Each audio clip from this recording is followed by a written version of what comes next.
Folks, welcome to our webinar. I think we're going to wait a minute or so and let a few more people filter in. I'm Josh. I am the compliance director here at Comstock, and Matthew actually is not here today. He's actually down in Brazil leading his Brazil farmland tour that is presented by Comstock. So hopefully in the future, if you guys are interested in that, and gals, that it would be something you might be interested in, and there'll be information on their next tours next year coming out soon. Let's see, Joe, it looks like we may have a couple more people coming in. But I think you can probably get started. Folks, if you have any questions, you can either raise your hand via the Zoom app, or you can write a question in the Q&A, and we'll check those at the end or throughout the thing. Throughout the webinar with Joe, I'll keep kind of monitor it. And if there's something that we would like addressed, I can kind of jump in and kind of wave at Joe and tell him that, hey, they'd like something a little elaborate on a little bit more. But with that, I'm going to turn this over to Joe Camp, our Director of Managed Programs here at Comstock. And the floor is yours, sir.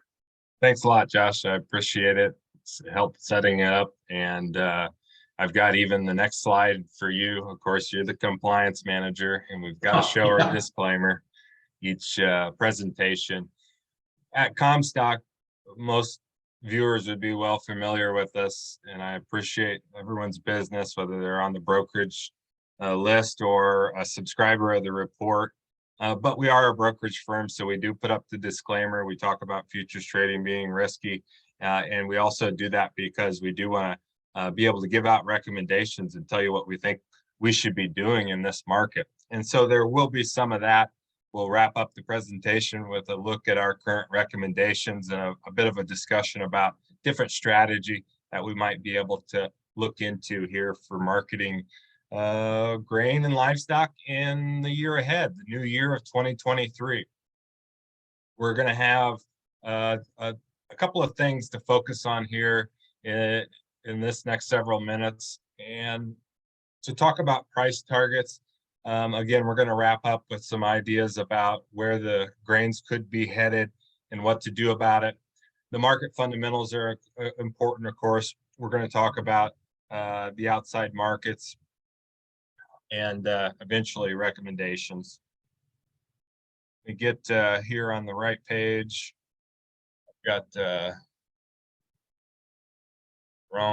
I've got last year's outlook actually up that I was viewing here earlier. I actually wanted to, see what I told you last year, and I actually used that as a setup for this year as well, because I think it applies too. Not that I'm going to go back and say, all our predictions were correct.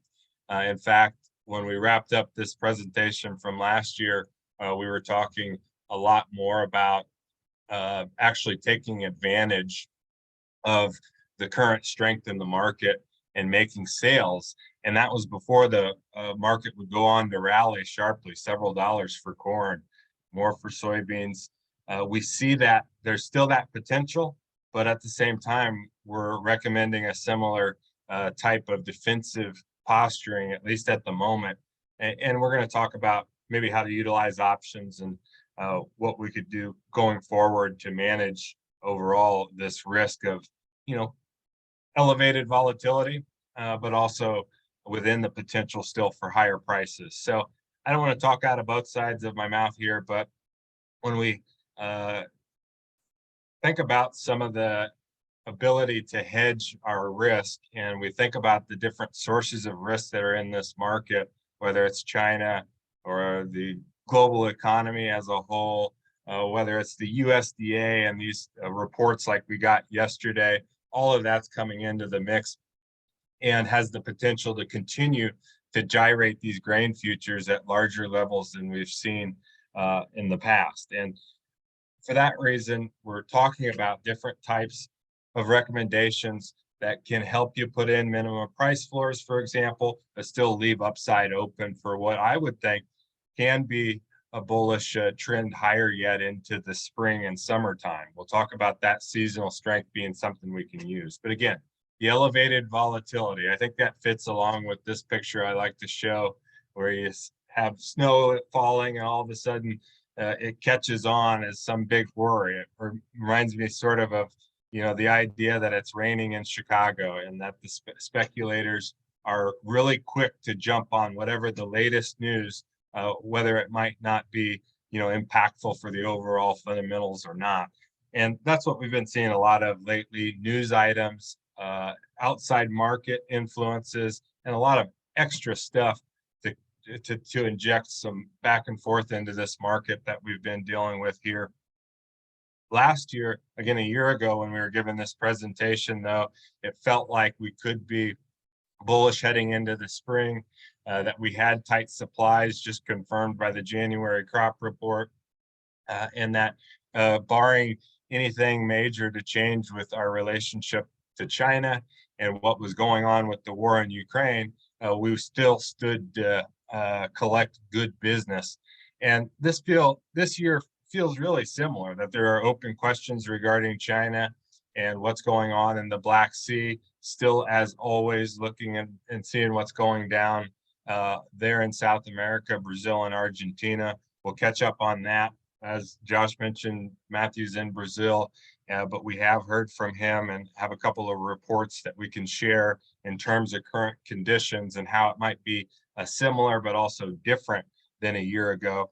But that's what I want to leave you with here today, hopefully, is some optimism that while we're talking about defensive strategies and using some of the recent strength to make old crop cash grain sales, for example, that there is still bullishness that can be had going forward in the long term. And that's going to have to be something that we see still developed over the couple of coming weeks. We do have better legs to stand on following yesterday's crop report, no doubt about it. We see the major numbers in terms of U.S. corn yield and bean yield. It was a seemingly bearish first glance that corn yield went up a full bushel per acre. You can see on the January column, that's the current estimate that the USDA put out yesterday, 173.3 bushels an acre. That was higher, of course, than the average trade guess. And then over in the right-hand column, it was that bushel per acre higher than the previous estimate, but it was a result of something that came unexpected in terms of the USDA making a very large reduction to the harvested acres estimate. And that's where the overall lower corn production came from, and then eventually the lower than expected corn carryout, which we see in this third row here. 1.242 billion bushels was the estimate yesterday, and that was quite a bit below the average trade guess, and then also below last month as well. So again, I mentioned that the harvested acres were cut, that it was unexpected in terms of as large as it was. To think that the USDA would do it here. It is the January report, so it's that so-called annual summary that will encourage them to make substantial changes. But at the same time, this was something that we had called for a long time, knowing that there were problems. And indeed, it was the Southern Plains state where they had drought the worst, Kansas, Texas, Oklahoma, where they lost the most acres. So you have reduced acreage coming out, and of course, maybe in some areas, a little bit higher yield.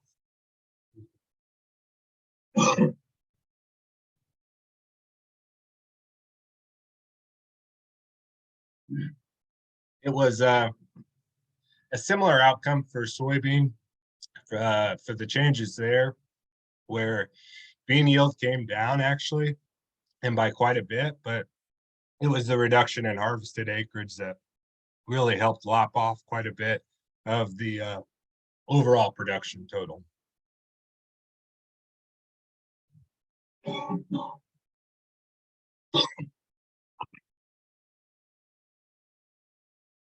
Excuse me. But at the end of the day, we're left with a bean carryout US at 210 million bushels. And that's any way you look at it, a really tight number. You've got it as tight as it's been since 2012. And of course, it's a product, what we've seen lately, of continued drought, potentially getting into this next season. And what also came as a surprise here is just simply that we were able to string together such a good crop on average, given the weather challenges that we did have. So the state by state breakdown is here. You'll have access to these slides in the follow-up. So if you want to review where your state's at compared to others, you can recall this map. But we have really leading the way are states in the middle of the country and in the east, Minnesota, Wisconsin, and Illinois with record corn yield estimates this year. That's what those pound signs denote on the map. And they were up from the previous year then, of course, and that's why they're blue.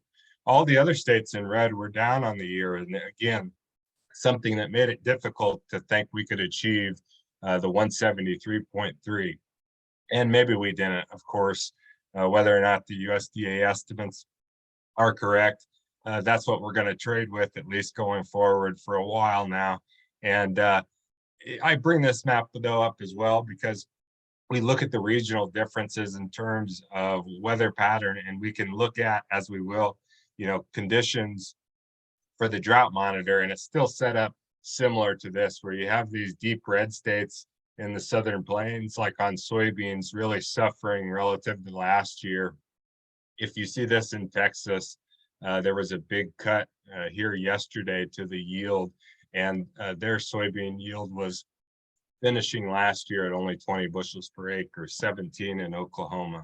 So again, the fact that we could get even 49.5 on a national average was very surprising and did take some of the wind out of the sail there here late last year in terms of prices. So I'll show this and then lead into the drought monitor here as we talk a little bit about weather prospects and what's ahead. Of course, the drought monitor has improved slightly lately, but it might not continue. Hey, Joe. Yeah. Grant had a question about yield. He's asking, is there a likelihood that yield would get reduced down again?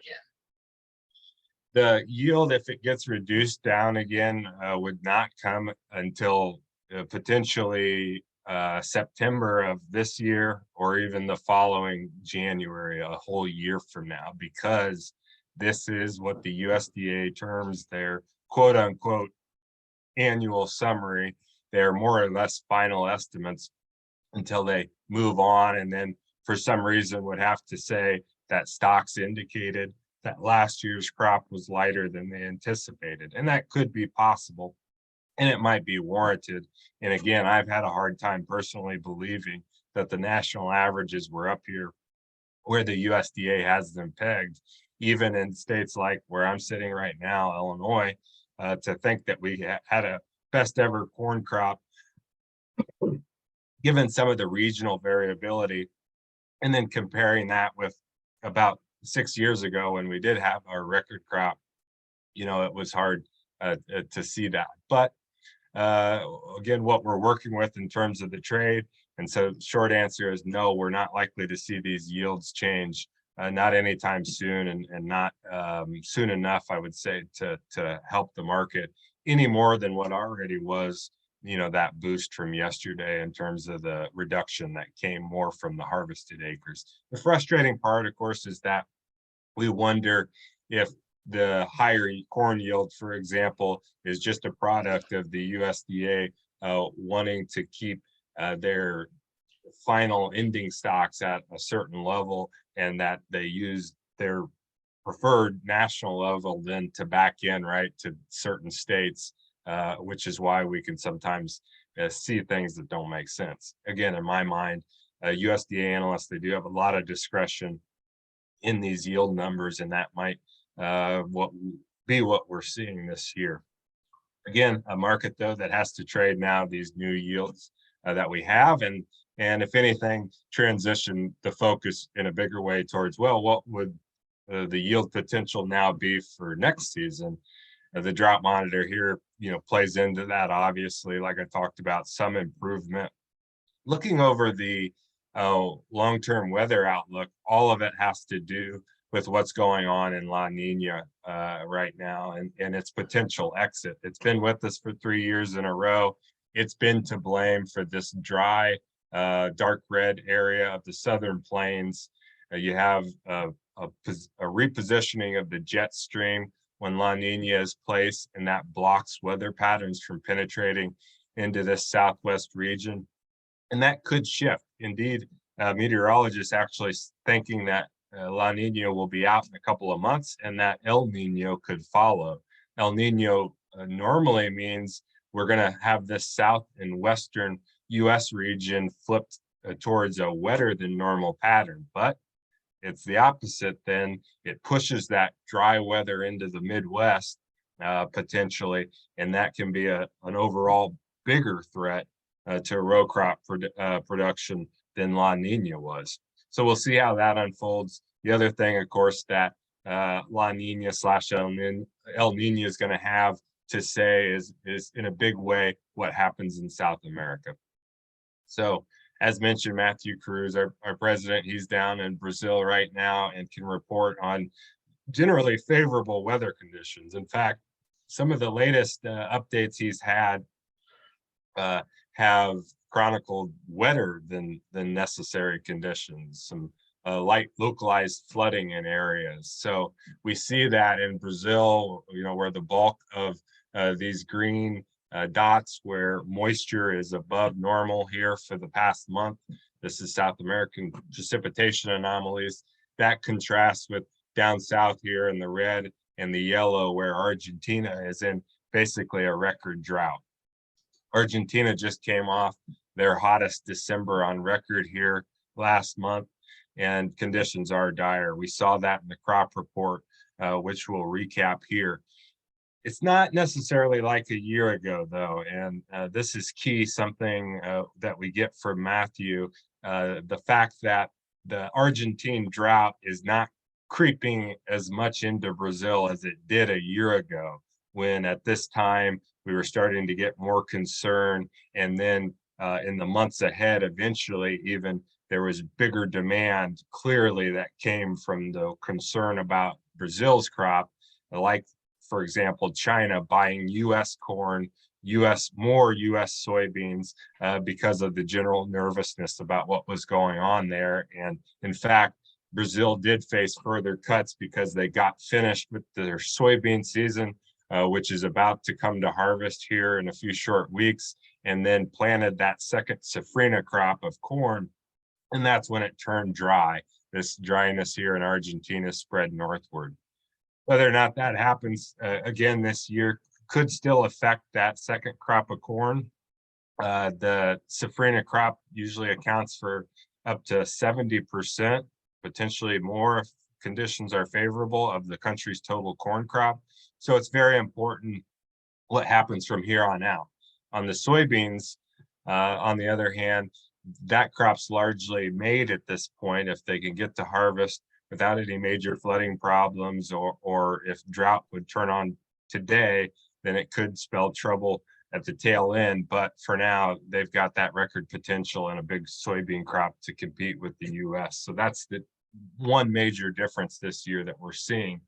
We observed that in the estimates yesterday on the crop report, where the USDA, they dropped Argentina's estimates, but they did not increase Brazil's by as much as anticipated. In fact, they even took down Brazil's number, overall favorable. Again, compared to last year, these are both going to be record crops, corn and soybeans. Argentina is likely to face further cuts. It's something we saw before our report came out. An internal firm in Argentina reduced their estimates by a lot more than what we're looking at here, 45.5 for corn and 37 for beans. So a big difference here than what we're looking at out of the USDA, which leads us to believe that we've likely in general seen the high water mark on South American production estimates. And at least in future reports, we could have the potential to see some softening, and that would be therefore, possibly favorable for price reactions. All right, so when we're talking about South America, everybody knows that's going to determine what the competition is for U.S. demand in the export market. We start with soybeans, the biggest competitor down there in Brazil. We see that actually we're not far off behind where we were last year, or where the 5-year average sits for soybean export sales. And lately we've been picking up, whereas the USDA, like yesterday in the crop report, is still projecting that total exports will fall about 8% for the year. So far, that doesn't add up with the data, but the big question will be, again, in a couple of months, does China shift their demand in a big way over to Brazil because Brazil's got such a big crop? The other thing that's going to go into this is whether or not the dollar can continue to move lower. If that happens, then it might not matter as much, the availability of Brazilian supply, if we can start to see the logistics of it with the currency terms, that they can shift towards more favorable for U.S. exporters. That's something we'll be watching closely here, not only our South American weather, but what happens in the currency markets. Corn exports, that's a different story, where we've been disappointed in the sluggishness for demand. It's similar to wheat, where we can see really minimal sales. And to the corn exports, what it's going to count on, just like in February and March and April, when we're wondering to see if China is going to continue to buy soybeans from the US as they are right now, we have to see if China is going to start buying US corn as they have normally in these past couple of years since the trade war. They step in early in the calendar year, and they can make some very substantial purchases. We haven't got that to date, but then again, we normally don't. We go back to South America and we think about extra competition for corn this year because China did approve those Brazilian corn suppliers to allow their traits to come into China in a way that they hadn't in the past. So that's a potential for bigger competition this year that we didn't have a year or two ago. But it's not determined yet that China is going to shift away from what is a trusted, reliable, high quality supply, of course, of corn from the United States. So I'm on the side of expecting that we will see some Chinese demand materialize, and that it will, like we talked about with soybeans, go along with some strength or some general weakness further so for our greenback, the dollar, which would help. Let's take a quick look at the seasonals. We'll get close to wrapping up, and again, talking about the recommendations. I appreciated that question. If there are any more as we go, keep them coming. I want to show you this seasonal. I think it's really important for guiding what we do over these next several weeks in terms of marketing. And we can see that for March corn futures, they're currently displayed here in the black line next to their 15-year average pattern. Down below, you can see also the 5-year and the 30-year pattern, and they all look pretty similar over the long haul, right? And you know this, that prices generally rise as we're heading into the spring and debating what will be planted, and then come into the early season, and we have that early production risk, the worries about weather and potentially drought, or the effects of too much water during the seeding season. A lot's going on in May, June, sometimes into July, enough that we get our price highs normally marked out during that period. You also know that the point at which the most grain sales are being made, and at the time when we're most certain about what the crop is, that's something that occurs during the fall harvest. And so we get those lows often during September or October. Well, we're in the middle of those two phases, to where this blue line and the rest of these down at the bottom for the historical averages, they do suggest we've got an upside seasonal trend here into the spring. And I think that's something that I'm going to generally count on, continue to count on in my outlook for prices. But again, we can talk about within the seasonal still gyrating and having downside risk if ultimately we're going to be higher yet come May or June. And I think that's kind of describing of what my position is, that we're can be at risk of some short-term downside volatility, but we get out into the spring and we'll have better opportunities to wrap up old crop sales and to make a start on the new crop. That's one thing I want to differentiate here is old crop and new crop. You can see this is old crop with the March, and that while we could have that longer term expectation for an uptrend, tracking with this blue line, we can also see that relative to where we've been, this black line is positioned above the blue line, so it could have that short-term correction lower and still be within an overall seasonal uptrend. Back now to the new crop, where it's a bit the opposite. The same in the sense that we have upside into the spring highs. Those are what we're going to want to try to use to get ahead on some marketing.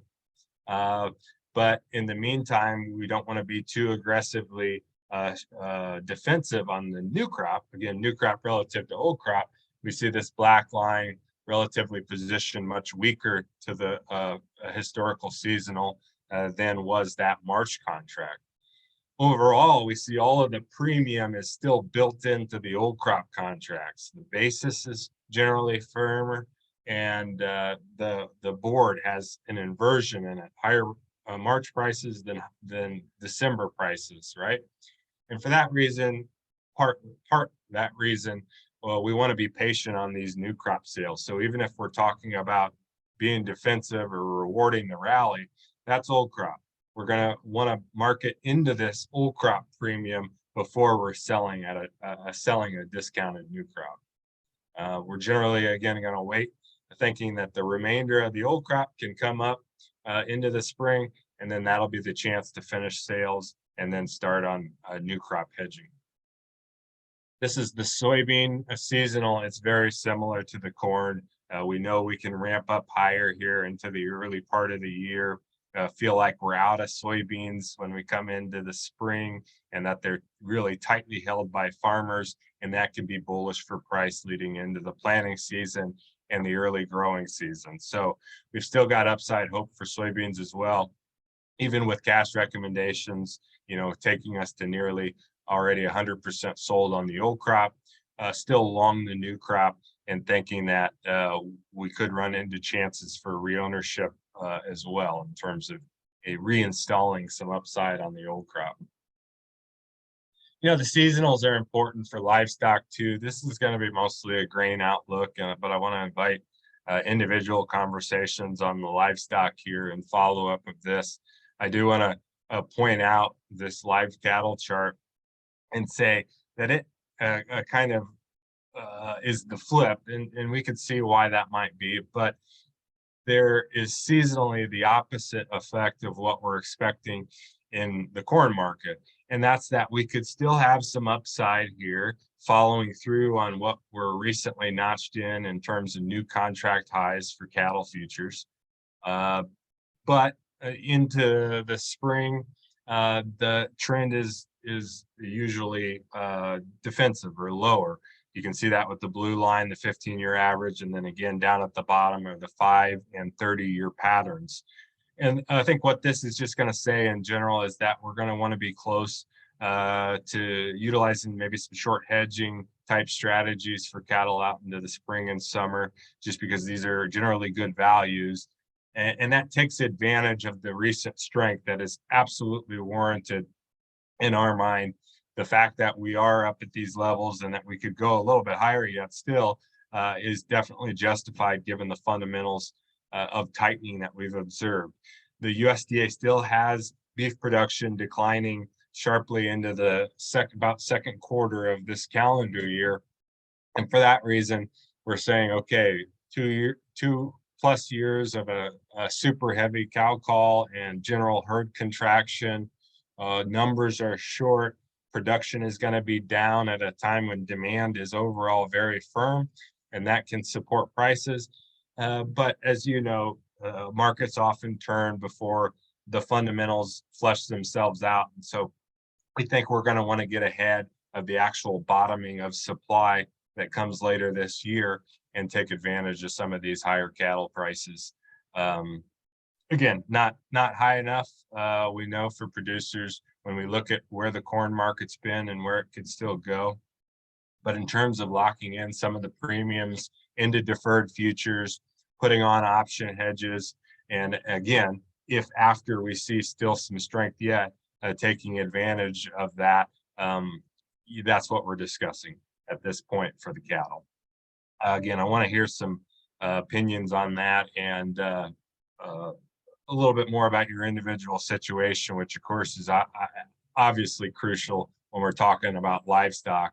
More particular recommendations have to come about with the cattle and hogs, right, than the general nature of being able to recommend cash grain sales. So hogs, a similar pattern that we could move a little higher yet, and then a trend lower. And the fundamentals for hogs aren't that dissimilar from cattle in terms of having tightening supplies that result from a contracting herd and overall good demand. Lately, demand's been sluggish, but it's been more a product of overwhelming supplies like belly stocks that built up and weighed on the cutout. The biggest upside that I can see from here is that in the near term, the board's done a lot of work in the recent break lower to converge towards the cash market. And actually the cash market into these next several weeks does trend seasonally higher from here. And that's what makes me think we're due for a general rebound on the hog market here. Next slide here. What are your options? Let's wrap up with just a real quick recap of some ideas for managing risk. We're talking about risk versus opportunity. And, 2 years ago, I think we were in a point where it was more about managing opportunity in terms of trying to do the best we could to hang on to what we can and wait to make sales at higher prices because those were expected given crop production problems and returning demand, about inflation and investment interest, you name it. There was reason to be bullish more so at lower levels than what I would suggest there is to be at higher levels. That's just obvious, right? But the point is now we're getting into a window at 6+ corn futures and 15+ soybean futures, where we have to talk more about managing downside risk and not giving up what are historically phenomenal values for corn and soybeans. Like the livestock, I know about the cost of production and what it's going to take next year. And again, I've still got bullish expectations in general for this market. But I think we can do a little bit of hedging and protecting against worst case scenarios, which could come, again, even despite bullish cash market fundamentals. This is the point where we talk about always that, the cash market is very different than the futures market, and they can go in different directions. And one can sell off at a moment's notice because speculators in Chicago or New York City see that whatever economic report is negative and the stock market's falling and the dollar's up on the nervousness, and it's, again, liquidation mode. That's the futures market as opposed to what we see in the cash market, which is that whatever board value, there is value in using the products needed in terms of feed. We see that in the $1.50 basis over that we've observed for so long in Kansas for feeders there, or the ethanol margins that are still robust, or the ramping up of biofuel processing margins for soybeans that is going to only continue as we see these new crush plants pop up. So that's a different consideration. And we're still bullish the cash market. And I think eventually it can lead the board higher, but not if we have these sell everything type days in the futures market, which is something we have to watch out for, a type of volatility that we can also hedge for. In part, we can do that by hedging old crop and making cash sales at good levels into strong basis. That's a hedge against downside price risk, but it's also a hedge against patience on waiting for the new crop. So let's continue to talk about this general idea where we're expecting higher prices, but we're also hedging for higher volatility. Let's take a quick look at a corn chart. That's what we're dealing with today. This long-standing resistance point that we've been rejected at now several times over. If we're able to bust through about 685, that's the next path towards 7. At $7, the farmer may choose to be an aggressive seller. It could take a couple of days, but then I think if we get past that and lead into the spring and are talking about corn competing for acres, we've got every possibility to see a May or June contract come up and test these old summer highs. And again, that's the point where we're talking about sell remaining old crop and look at the new crop at that point. Even if it's still discounted to the front, it's likely to have been pulled up. It may have then started to benefit from the acreage debate. And so we need to be at that point locking some in. But right now, dealing with some resistance that we need to curb through. Same with soybeans, we're in the middle of a range. If we can best last month's high, then we'd be on track to first test a gap that's still open above the market, but then to get to these summer highs, which for the March is about 1565. And at that point, again, it's a phenomenal level that we'd be using to make wrap up sales with, and looking down towards that red November soybean contract for hedging in the new crop.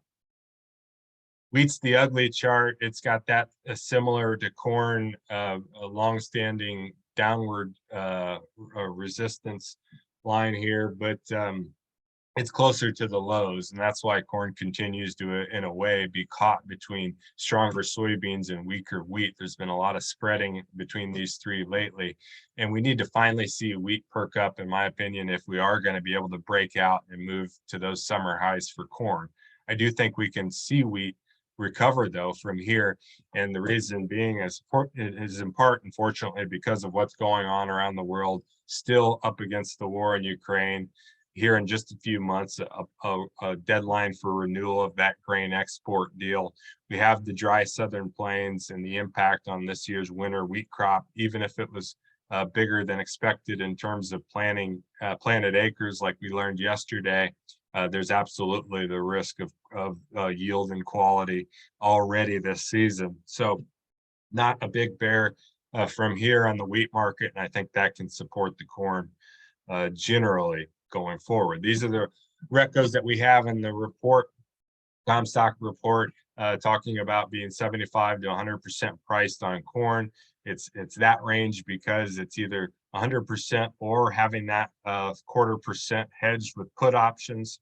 That's a similar strategy for soybeans, 90% sold on the cash side, but having 10% protected with downside puts, and along the new crop.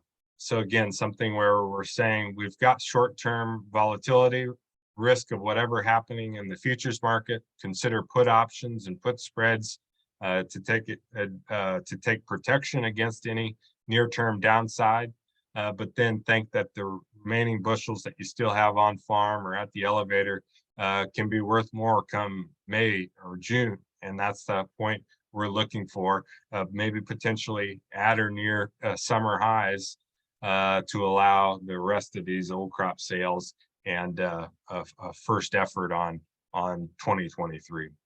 So that's the outlook. Again, short-term defensive, but long-term bullish for a lot of reasons. I'd like to hear what you guys think, more than anything, your reports from the field and your thoughts on markets, what guides our general recommendations about what we should be doing and what we should be thinking about the market. So please follow up. You can read our columns, whether it's the Comstock report or what I write in Farm Week. And then I mentioned these market focused programs with my phone number and email, because I welcome anybody that needs help with marketing or anybody that needs help with applying the Comstock report recommendations to reach out and talk with me about what we can do to learn about your situation and then employ some of these marketing strategies on your own operation. So I really appreciate everybody for listening to me. I know that was long. I'm hoping to leave you with some optimism here I appreciate if you came there on Tuesday. I'm sorry I missed it due to an emergency, but I'm again glad you are here with me and would welcome any questions before we wrap up.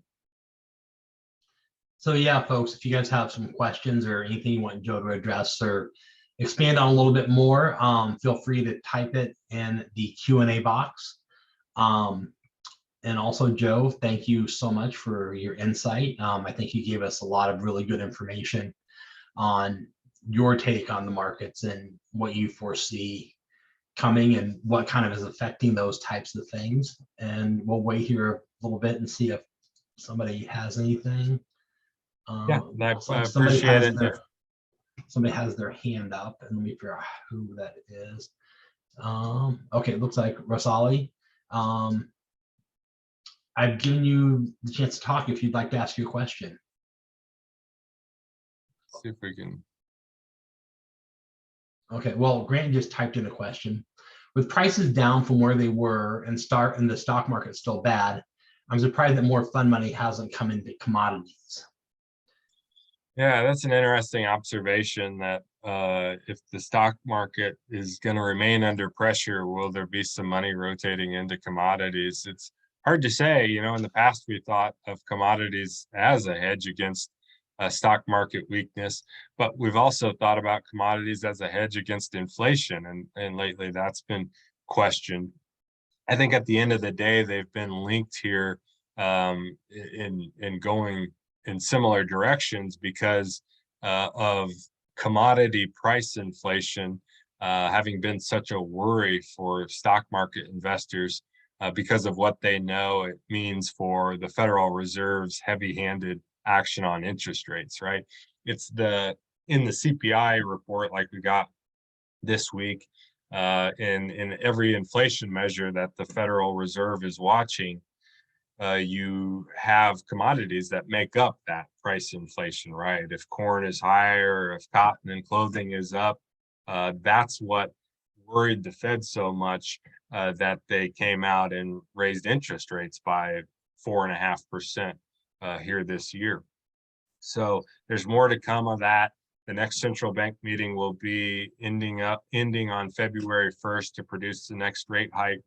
But that's the big question. If we're past this overall fear about inflation, can commodities go higher? Well, I think they can, but not necessarily because you still have a lot of investment interest rotating back into the space, but simply because we're still dealing with supply side issues, shortages, logistical problems, and demand where it can't get this commodity supply, whether it's into the Black Sea with the disruptions in Russia and Ukraine, or into Argentina and the problems with drought, or into whatever country next in there, whether or political or whatever issues that pop up. So that's been the problem with, or the cause of inflation, right? Shortages, supply side issues, not demand like the Federal Reserve's trying to squash. But it can be something where if the commodities do start to go higher, and investors know this, and again, this is why I would think maybe they're not putting as much money into the commodity market as they did a year ago. It's because they know if the commodities do continue to rise, that's going to be something that encourages the Fed to just stay really aggressive and to try to even be more heavier handed in a way that hurts the economy and then hurts commodity prices again. Rosalie? Rosalie, we can't hear you. Thanks, Rosalie, if Grant. you'd like to ask a question, you can also type it in the chat box. Or you can type it in the Q&A box. We're waiting for her.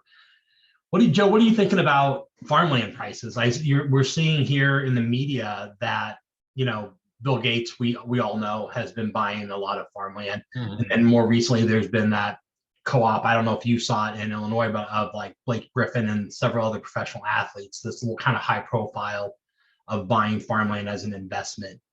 I feel like it's becoming a little more in the mainstream now of investing in farmland. Is it becoming a do you see that as a ongoing trend, or what do you think about that? Yeah, I do. That was interesting to see those athletes come together to be interested in purchasing farmland, and that'll only trigger interest from others too that are wanting to follow suit. And that's why I do think that land prices have continued upside from here to offset what would otherwise be a negative market environment because of interest rates rising, of course, and general nervousness over the economy.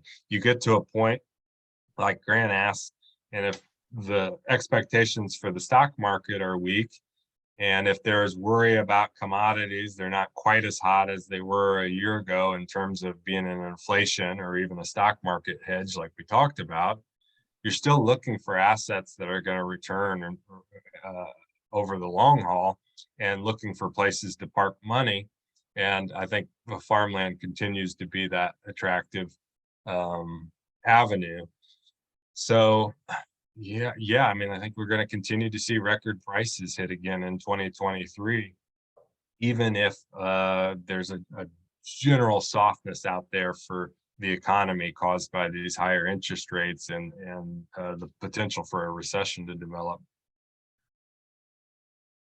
Anybody can too follow up with questions. Like mentioned, joec@comstock.com is my email, and my phone number listed there. I'd be glad to hear from anyone, and appreciate that everybody did join today.